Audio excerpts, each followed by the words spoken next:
I really do. I love this job. I've been doing this for 14 years. I love this job with all of my heart. You know, I love getting to travel. I love getting to meet people. I've met so many dope people that I never thought I would get to experience stuff with, right? I have also met so many fucking weird people, you guys. So many weird people. And by weird people, I mean Uber drivers. I have met so many weird-ass Uber drivers. And I want to make this very clear. If you drive for Uber, you shouldn't be ashamed. I'm not saying that. I'm just saying I have met enough weird Uber drivers that make me go, how the fuck are they hiring for this job? What do they just sit you down and go, how good are you at reading social cues? You're autistic? Let's get you in a car. Like, it's crazy the stuff I have experienced. I was doing shows in Alabama once, right? For the money, not for the love. I was ready to leave. Just keeping it real, you know? Go into Alabama looking like me. You let me know how long you want to stay. Fucking hated that place. Couldn't wait to leave. I order an Uber after the show. This woman comes to pick me up. True story. I get in her car. She's playing gospel music. Now listen, I ain't hating, but it's not what I prefer to hear. That's all I'm saying. I got no problem with gospel music, but if I had a choice, it's not what I would have chosen to hear. That's all I'm saying. I'm listening to the song. First line I hear this dude say, he goes, Jesus is in the crack house. And I went, change my mind. Turn this up, please. What are we listening to?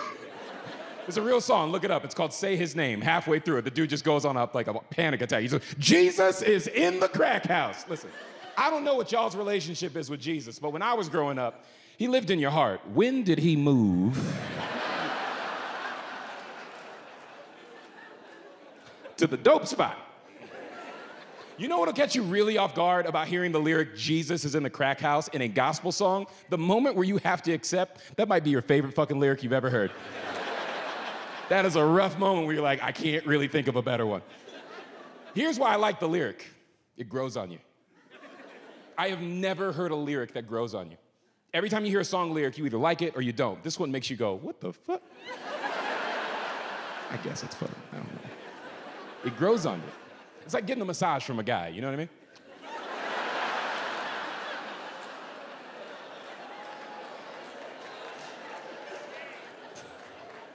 I know what the fuck I just said. I meant it too. It's like getting a massage from a guy. It grows on you. Like, fellas, you've never gone to a masseuse, ordered a massage, the masseuse comes out, it turns out to be a guy, and you're like, I don't know, man, this might be weird. Then by the end of it, you're like, only Greg touches my feet. That was crazy. I'm saying it grows on you like that. You're like, don't judge. You don't know. Don't judge.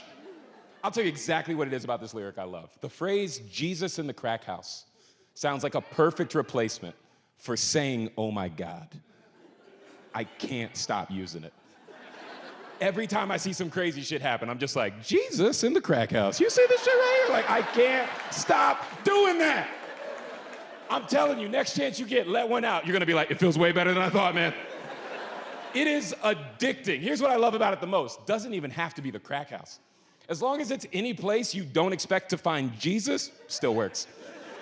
You're gonna have a field day. You could be like, did you hear Queen Latifah's about to box Oprah Winfrey? And you'd be like, Jesus and a Jimmy John's. You shitting me right now? Dude, it works with everything. So listen, I'm getting distracted. The point is, I heard this lyric. And I remember I look at my driver and I go, did he just say Jesus is in the crack house? Swear to God, this chick looks back at me. She goes, yeah. And I went, was that not weird to you? And she goes, no. And I went, how? And she goes, I used to be addicted to drugs. And I went, that's not an answer to this question. But now I have more questions. And then she says, this quote is burned into my brain. I'll never forget this for the rest of my life. She goes, I used to be addicted to drugs. And I learned to stop doing drugs because anytime I smoked weed that was laced, Jesus would come and visit me. And then I said,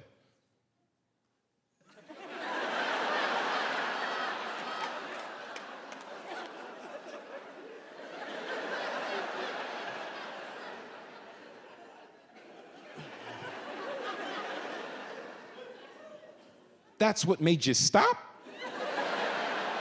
Like, y'all get the point I'm getting there, right? I was like, wait, Jesus would come visit you? And she went, yes. And I went, every time. And she went, yes. And I went, lady, I've never done drugs. That's the best pitch to do drugs I've ever heard in my life. What are we debating right now? You're telling me if I did the drugs, I get to hang out with the most beloved, most desired individual that's ever existed anytime I want on the clock? Yeah, give me the fucking drugs. If I told you, let's keep it real, if I told you that shooting up heroin would let Taylor Swift come hang out with you for 20 minutes, do you have any idea how many random white women would be tweaked out in the streets of every city in this country? With all due respect, there wouldn't be enough white women left to run an HR department. Are you considering the sheer numbers? If Swifties were junkies, oh my God. Shake It Off would be a song about kicking drug addiction. Bro, they'd be out there tapping each other's veins, looking for loose ones. You and me, we got bad blood. You know the fucking song. They're ODing in some alley. Look what you made me do. I'm sorry, I'm fucking around too much.